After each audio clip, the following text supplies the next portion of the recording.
कैली काहे घात साथ छोड़ के जब हलो रे पगल काहेला धैली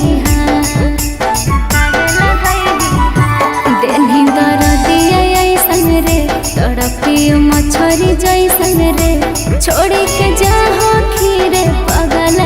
किस्मतिया कैसन रे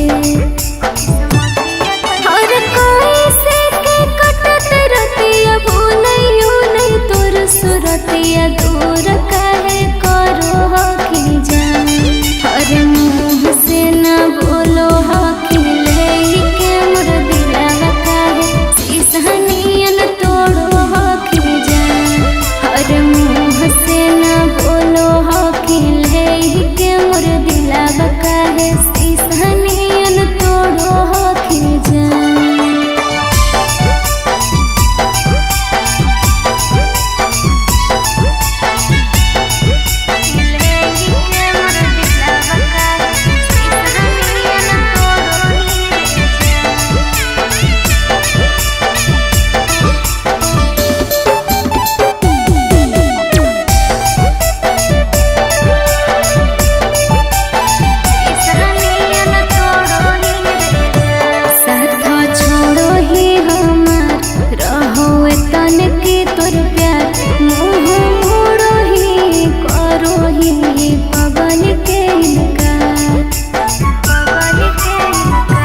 काहे बनली कठोर